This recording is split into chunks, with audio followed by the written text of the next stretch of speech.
Hi friends, welcome to ஷாக்கினிஷ் media. இன்னைக்கு நம்ம சேனல் என்ன பார்க்க போறோம்னா, குதிரைவாலி அரிசி போட்டு தான் இன்னைக்கு மத்தியானம் லஞ்ச் ரெசிபி ரெடி பண்ண போறேன். என்னெல்லாம் ஆட் பண்ணினா, பீன்ஸு, பச்சை பட்டாணி வந்து என் கைக்கு 2 கைப்பிடி அளவு நான் வந்து காலையிலேயே எடுத்து ஊற போட்டுட்டேன். 1.5 கப்பு குதிரைவாலி அரிசியும் இந்த பட்டாணி ஊற போடும்போதே ஊற போட்டுட்டேன். நல்லா ஊறினால ஒரு பிரச்சனை இல்லை. நீங்க வந்து ஒரு 1/2 ஹவருக்கு முன்னாடியே இந்த குதிரைவாலி அரிசியை வந்து 1/2 ஹவர் ஊற வச்சு எடுத்துக்கோங்க. 2 உருளைக்கிழங்கு, 2 தக்காளி, 2 வெங்காயம், இஞ்சி பூண்டு பேஸ்ட் ரெடி பண்ண போறேன். கொத்தமல்லி கீரை, கருவேப்பிலை, பச்சை மிளகு எல்லாமே ரெடி பண்ணி எடுத்து வச்சுக்கோங்க. இது வச்சுதான் இன்னைக்கு குதிரைவாலி அரிசி வச்சு இன்னைக்கு மத்தியானம் லஞ்ச் ரெசிபி நம்ம பண்ண போறோம். ஃபர்ஸ்ட் இப்போ வந்து இந்த குதிரைவாலி அரிசியோட பயன்கள் என்னன்னு நம்ம தெரிஞ்சுக்கலாம். நான் காய்கறி உங்க கூட கட் பண்ணிட்டே குதிரைவாலி அரிசியோட பயன்கள் என்னன்னு நான் உங்களுக்கு ஷேர் பண்றேன். குதிரைவாலி அரிசி பாத்தீங்கன்னா ரத்த சோகைக்கு ரொம்ப சூப்பரான இது. பிளஸ் இது செரிமானத்துக்கும் ரொம்ப யூஸ்ஃபுல்லா இருக்கும். டைஜஷன் ப்ராப்ளம் இருக்கக்கூடியவங்க வந்து இந்த அரிசியில வந்து நீங்க வந்து கஞ்சி வச்சு இந்த மாதிரி சாதம் மாதிரி, வெறும் சாதம் மாதிரி அந்த மாதிரிலாம் நீங்க ரெடி பண்ணி சாப்பிடலாம். அதுல வந்து பீட்டா கரோட்டின் இருக்கிறதுனால கண் பார்வைக்கு ரொம்ப நல்லது. சர்க்கரை நோயெல்லாம் கட்டுக்குள்ள வச்சுக்கும். சர்க்கரை நோய் இருக்கக்கூடியவங்க எல்லாம் இந்த மாதிரி மில்லட்ல வந்து ஒவ்வொரு நாளைக்கு ஒவ்வொரு லஞ்ச் வந்து நீங்க ப்ரிப்பேர் பண்ணி சாப்பிட்டீங்கன்னா ரொம்ப நல்லது. கண் பார்வைக்கு, செரிமானத்துக்கு, ரத்த சோகைக்கு எல்லாத்துக்குமே வந்து இந்த குதிரைவாலி அரிசி வந்து ரொம்ப யூஸ்ஃபுல்லா இருக்கு. அதனால மில்லட்ல வந்து நம்மளுடைய லஞ்சை வந்து மாத்திக்கிறதுக்கு நம்ம ட்ரை பண்ணுவோம். இப்போ பாத்தீங்கன்னா இது கூட பச்சை பட்டாணி இதுலயும் நம்மளுக்கு இந்த ரைஸ் கூட நம்ம சேர்த்து பண்ணி சாப்பிடும் போது இதுலயும் சத்துக்கள் நிறைவா இருக்கு. உருளைக்கிழங்கு கார்போஹைட்ரேட் இருக்கு. பசங்களுக்கு பின்ன உருளைக்கிழங்கு ஆட் பண்ணி செஞ்சாலே அந்த லஞ்ச் வந்து கொஞ்சம் விருப்பமா சாப்பிடுவாங்க. இப்போ பீன்ஸ் பாத்தீங்கன்னா பீன்ஸ்ல நார்ச்சத்து இருக்கு, ஃபைபர் இருக்கு. அப்ப நம்ம இந்த ரைஸோடய நம்ம மிக்ஸ் பண்ணி ரெடி பண்ணி கொடுக்கும்போது ரொம்ப ஹெல்த்தியான மில்லட் வெஜிடபிள்ஸ் எல்லாம் சேர்த்த ஒரு சாதம் குக்கர்ல எப்படி ஹெல்த்தியா பண்ணலாம் அப்படிங்கறத நம்ம வீடியோல இன்னைக்கு பார்க்க போறோம். நம்ம வீடியோ ஃபர்ஸ்ட் டைம் பார்க்கறதா இருந்தா சப்ஸ்கிரைப் பண்ணிருங்க.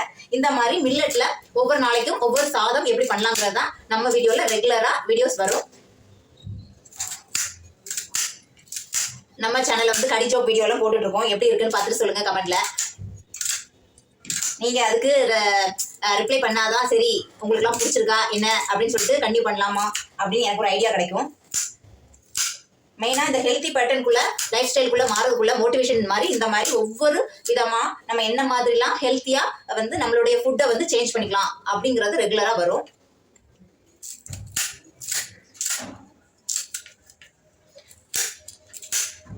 பீன்ஸ் எல்லாம் இந்த மாதிரி பொடிப்பொடியா கட் பண்ணி எடுத்துக்கோங்க.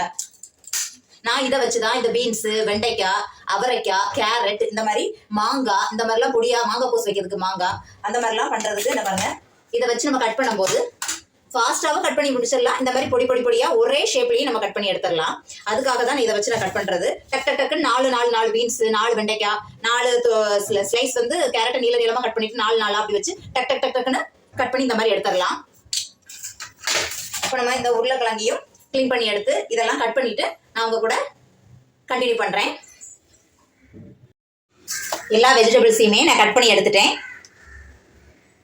பச்சை மிளகு, கருவேப்பிலை, கொத்தமல்லி, மல்லிக்கீரை, வெங்காயம், தக்காளி, உருளைக்கிழங்கு, பீன்ஸு, பட்டாணி, ரைஸ் ரெண்டுமே ஊற போட்டு வச்சிருக்கேன். வாங்க இப்போ நம்ம குக்கர்ல சட்டுன்னு எப்படி ஹெல்த்தியான மில்லட் வெஜிடபிள் ரைஸ் எப்படி பண்ணலான்னு பார்க்கலாம் வாங்க.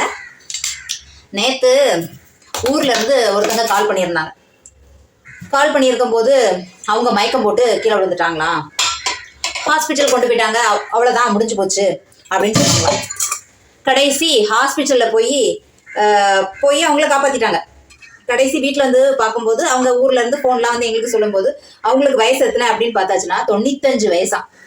95 வயசுல அவங்க வந்து மயக்கம் போட்டு விழுந்து அவ்வளவுதான் முடிஞ்சுது அப்படின்னு சொல்லி திருப்பி ஹாஸ்பிட்டல் கூட்டிட்டு போயிட்டு ரிட்டர்ன் வரும்போது அவங்க வந்து தப்பிச்சிட்டாங்க. இதுக்கு என்ன காரணம்னா அவங்க வந்து சாப்பிட்றத உழைச்சு சாப்பிட்றாங்க.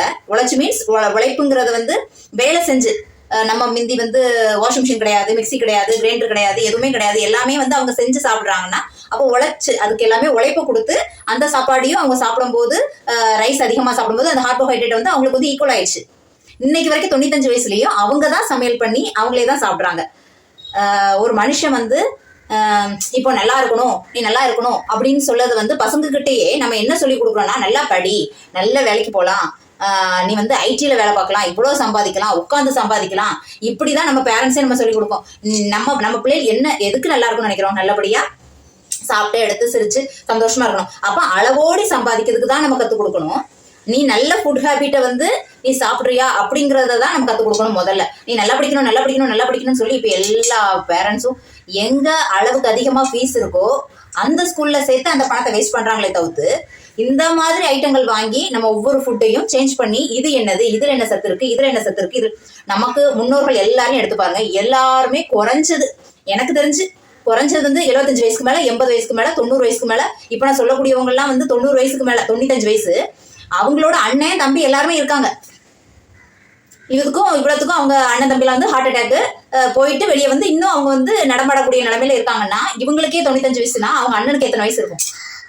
இதுக்கு எல்லாமே காரணம், அடிப்படை காரணம் பாத்தீங்கன்னா அவங்க ஒன்றும் பெருசா படிக்கல, பெருசா சம்பாதிக்கல, பெருசா பணத்தை வந்து கவர்மெண்ட் ஸ்கூல்ல தான் படிக்க வச்சாங்க, கவர்மெண்ட்ல அதை இன்னைக்கு வந்து வாழ்க்கை வந்து என்னது அப்படிங்கிறத பேரண்ட்ஸே என்ன கற்றுக் கொடுக்கணும்? நல்லா படி, நிறைய சம்பாதிக்கலாம், நம்ம வந்து ஏசி வாங்கலாம், கார் வாங்கலாம், அது வாங்கலாம், இது வாங்கலாம், அப்படிதான் நம்ம கற்றுக் கொடுக்குமே தவிர்த்து இந்த காய்கறில என்ன சத்து இருக்கு, அதுல என்ன சத்து இருக்கு, வீட்டுல தான் செஞ்சு சாப்பிடணும்.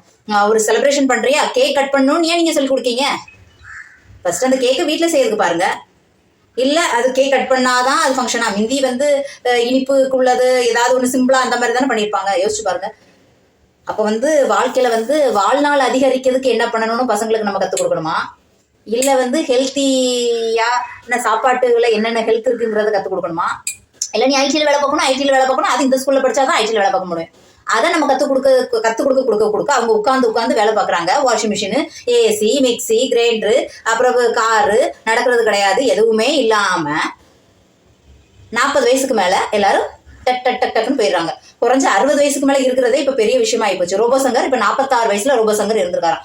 அவர் வந்து அவரோட இதுக்காக அவரோட இது எல்லாமே ஃபுட் ஹேபிட் அது இது எல்லாமே சேஞ்ச் பண்ணி அவர் இருந்திருக்காரு 46 வயசுல. இருந்தாலும் அவரோட ஹெல்த் அவர் மெயின்டைன் பண்ணியிருந்தாருன்னா இன்னைக்கு 46 வயசுல அவர் குடும்பத்தொட்டு போனது கூட ஒரு 60, 65, 70 வயசு வரைக்கும் போயிருந்தா அந்த சாப்பாடை மெயின்டைன் பண்ணியிருந்தா இப்ப பணம் இருந்து என்ன பண்ண முடியும்?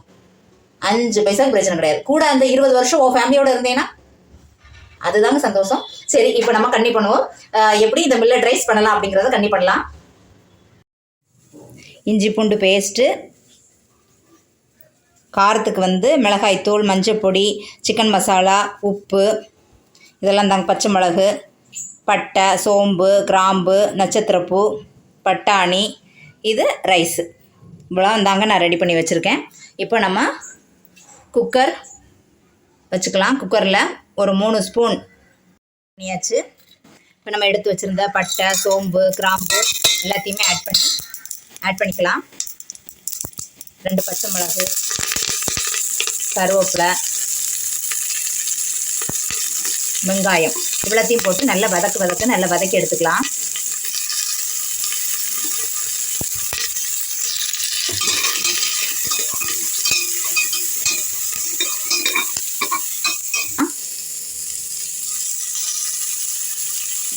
அதனால தான் காரப்பொடி நான் கம்மியாக எடுத்து வச்சுருக்கேன். இஞ்சிலையும் பச்சை மிளகாயிலையுமே காரம் அதிகமாக இருக்கும். நல்லா வதக்கி எடுத்துக்கோங்க. எண்ணெயில் படுறது மாதிரி இஞ்சி பூண்டு பேஸ்ட் நல்லா வதக்கி எடுத்துக்கலாம். சின்ன வெங்காயம் போட்டு பண்ணிங்கன்னா இன்னும் டேஸ்ட்டாக இருக்கும். இன்றைக்கி நான் பெரிய வெங்காயம் தான் எடுத்திருக்கேன்.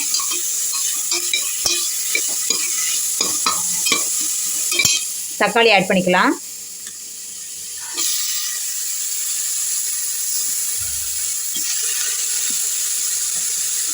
தக்காளியும் ஆட் பண்ணி நல்லா வதக்கி விட்டுக்கலாம்.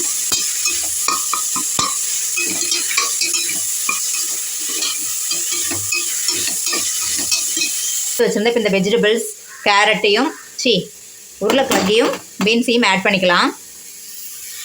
காய்கறி தான் நான் அதிகமாக ஆட் பண்ணியிருக்கேன், ரைஸை கூட கம்மி பண்ணிட்டேன்.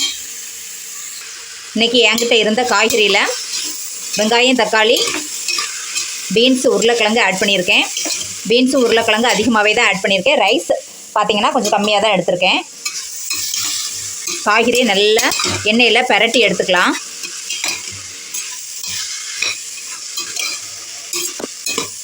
இப்போ இது கூட கொஞ்சமாக மிளகாய்த்தூள், மஞ்சள் பொடி, சிக்கன் மசாலா பொடி, தேவையான அளவு உப்பு இதை ஆட் பண்ணி நல்லா ஒரு பிரட்டி விட்டுக்கலாம்.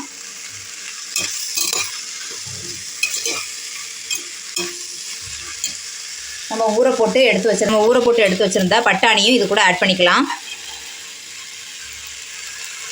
பட்டாணி நான் கொஞ்சம் அதிகமாக தான் சேர்த்துருக்கேன். காய்கறியும் பட்டாணியும் தான் அதிகமாக சேர்த்துட்டு ரைஸை கொஞ்சம் கம்மியாக நான் சேர்த்துருக்கேன்.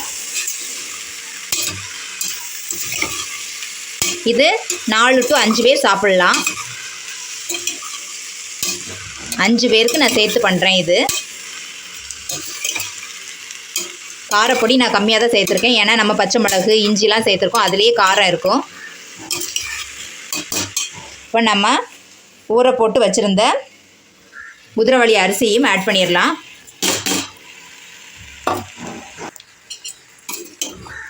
நல்லா பரட்டி விட்டுக்கலாம். மசாலா எல்லாமே ரைஸில் வெஜிடபிள்ஸ்லாம் படுற மாதிரி நல்லா பரட்டி விட்டுக்கலாம். இப்போ நீங்கள் எந்த கப்புக்கு ரைஸ் எடுத்தீங்களோ, இப்போ 1.5 கப்பு ரைஸ் எடுத்திருக்கேன், 1 கப்புக்கு 3 அப்படிங்கிற மாதிரி இப்போ 9 கப்பு நான் தண்ணி ஆட் பண்ண போகிறேன். 9 கப்பு நான் தண்ணி ஆட் பண்ணிக்கிறேன். 1க்கு 3ன்னு வச்சு ஆட் பண்ணுங்கள். ஏன்னா இந்த ரைஸ் கொஞ்சம் நல்ல குழைவாக இருந்தால் நல்ல டேஸ்ட்டாக இருக்கும், அதுக்காக தான். இதை நல்லா மிக்ஸ் பண்ணி விட்டுக்கோங்க. 1க்கு 3 அப்படின்னு வச்சு நான் 9-9.5 கப்பு தண்ணி போல் விட்டுருக்கேன். காய்கறி பட்டாணி எல்லாமே வேகணுங்கிறனால நல்ல தண்ணியாக இருந்தால் தான் இந்த சாப்பிட்றதுக்கும் நல்ல டேஸ்ட்டாக இருக்கும். உப்பு எரிப்பு காரம்லாம் செக் பண்ணிவிட்டு இப்போது கடைசியாக மல்லிக்கீரையும் ஆட் பண்ணிடலாம். மல்லிக்கீரையும் ஒரு கைப்பிடி அளவுக்கு நான் ஆட் பண்ணுறேன். மல்லிக்கீரையிலையும் சத்து இருக்குது, பச்சை மிளகுல சத்து இருக்குது, ஒவ்வொன்றுலேயும் ஒவ்வொரு சத்து இருக்குங்க. இந்த மாதிரி ஒவ்வொன்றுலேயும் என்னென்ன சத்து இருக்குது அப்படிங்கிறத நம்ம பசங்களுக்கு முதல்ல சொல்லிக் கொடுப்போம். வாழ்க்கையில் வந்து அதிக நாள் உயிர் வாழ என்ன அப்படிங்கிறத நம்ம வந்து ஃபஸ்ட்டு கற்றுக் கொடுக்கறது தான் நம்ம பேரண்ட்ஸ் செய்ய வேண்டிய பாடம் அப்படிங்கிறது தான் நான் சொல்ல வருவேன். ஏன்னா யாருமே இப்போ வந்து அதிக நாள் உயிர் இருக்கிற மாதிரி இல்லை, ரொம்ப ரேராக தான் இருக்கிற மாதிரி. உப்பு காணாத மாதிரி இருந்தது, அதனால் நான் எக்ஸ்ட்ராவாக உப்பு ஆட் பண்ணிக்கிட்டேன். உப்பு எரிப்பு மட்டும் நீங்கள் செக் பண்ணிக்கோங்க. வெந்து எடுத்து வரும்போது பட்டாணியோட மனமே சாதத்தில் அவ்வளோ அழகாக இருக்கும். பட்டாணிலாம் உருளைக்கிழங்குலாம் போட்டு பண்ணியிருக்கனால பசங்களும் விருப்பமாக சாப்பிடுவாங்க. இது ஒரு 5 to 6 விசில் அடிக்க வச்சு இறக்கிடலாம். அவ்வளோதான், இறக்கிட்டு காணிக்கிறேன். இந்த மில்லட் சாதத்துக்கு சைடிஷாக இன்றைக்கி நான் என்ன பண்ண வர்றேன்னா, இந்த மில்லட் ரைஸுக்கு சைடிஷாக இன்றைக்கி மீன் மேக்கர் ஃப்ரை தான் பண்ண போகிறேன். சோயா என்ன சத்து இருக்குதுன்னு நான் இதுக்கு முந்தின வீடியோவில் நான் சொல்லியிருக்கேன் உங்களுக்கு.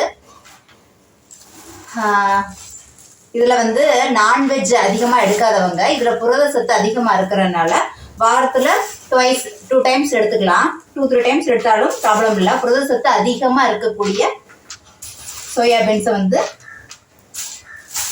நம்ம ஈஸியாகவும் சட்டுன்னு பண்ணிடலாம். ரேட்டும் ரொம்ப கம்மி. வீக்லி 3 days நம்ம எடுத்துக்கலாம். இதுக்கு மீன் மேக்கர் ஃப்ரை வச்சா அட்டகாசமாக இருக்கும், அதான் காம்பினேஷன். இன்னைக்கு மீன் மேக்கர் ஃப்ரை வைக்கிறேன். இதை ஃபஸ்ட்டு வந்து நல்ல தண்ணியில் வேக வச்சு எடுத்துக்கலாம்.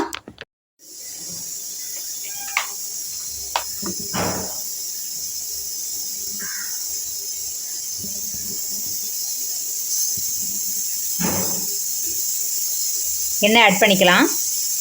இப்போது மீல் மேக்கரை நல்லா வேக வச்சு தண்ணி இல்லாமல் நல்லா புளிஞ்சு எடுத்தாச்சு. வத்தல் பொடி, மஞ்சள் பொடி, சோம்பு, கடுகு, கருவேப்பிலை, மல்லிக்கீரை, உப்பு எல்லாமே எடுத்து வச்சுட்டேன். இப்போது நம்ம கடுகு ஆட் பண்ணிக்கலாம்.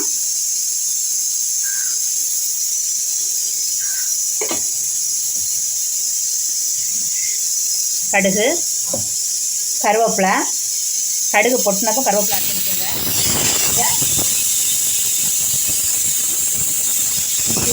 அடித்தாச்சு. இன்னும் ஒரு விசில் அடித்தாச்சுன்னா நம்ம வந்து குக்கர் ஆஃப் பண்ணிடலாம். நம்மளுடைய மில்லட் வெஜிடபிள் ரைஸ் ரெடி ஆகிட்டுருக்கு.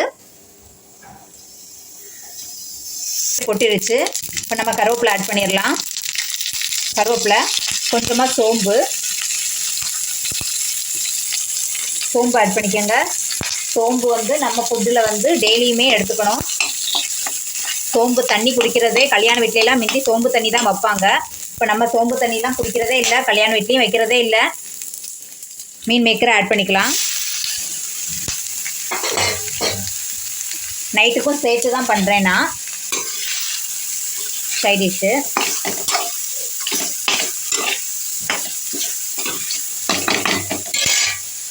இது கூடவே காரத்துக்கு மிளகாய் பொடி, மஞ்சள் பொடி, கரம் மசாலா தூள்,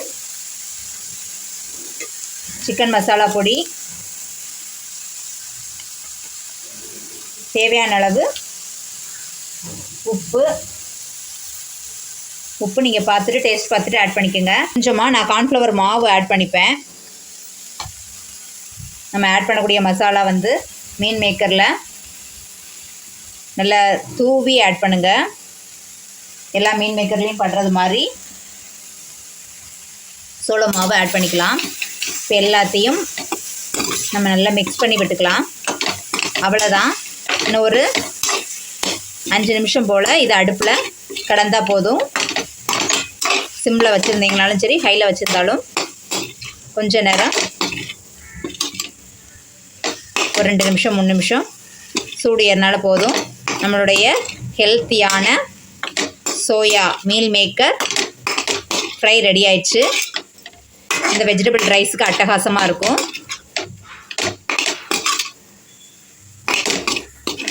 இப்போ பசங்களை போட்டு படி படி படி படி படி படின்னு சொல்லதை விட ஃபஸ்ட்டு எதெல்லாம் நல்லது, நம்ம அதிக நாள் உயிர் வாழறதுக்கு எதெல்லாம் முக்கியம் அப்படிங்கிறத நம்ம கற்றுக் கொடுக்குறது தான் நல்லது. இப்போது ரோபோ சங்கர் வந்து அவருடைய உழைப்புக்கு, அவருடைய வந்து ஹெல்த்தை மட்டும் அவர் கரெக்டாக மெயின்டைன் பண்ணியிருந்தார்னா அவரோட ஃபேமிலியோட இன்னும் ஒரு 20 வருஷம் 30 வருஷம் ரன் பண்ணியிருக்கலாம்.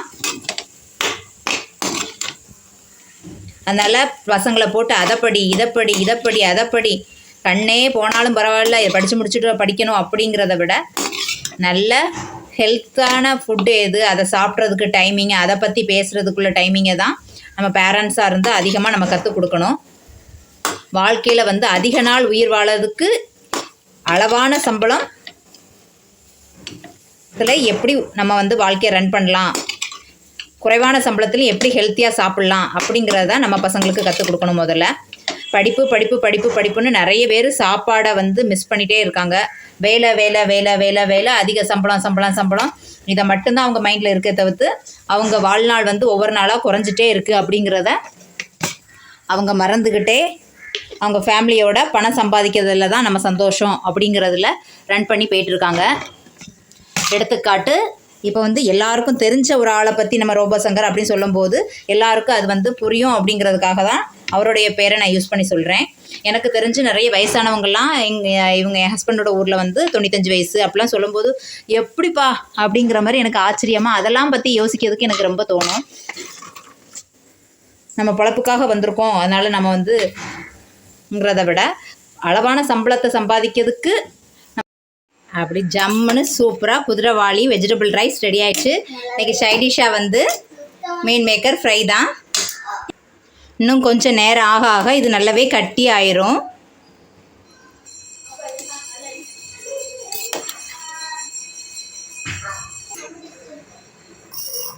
செமையாக டேஸ்ட்டாக இருக்கும். நீங்களும் உங்கள் வீட்டில் ட்ரை பண்ணி பாருங்கள். உங்கள் பசங்களுக்கும் ஒவ்வொரு காய்கறிலையும் என்னென்ன ஹெல்த் பெனிஃபிட் இருக்குது, அது எவ்வளவு நல்லதுங்கிறத நம்ம ஃபஸ்ட் கற்றுக் கொடுப்போம்.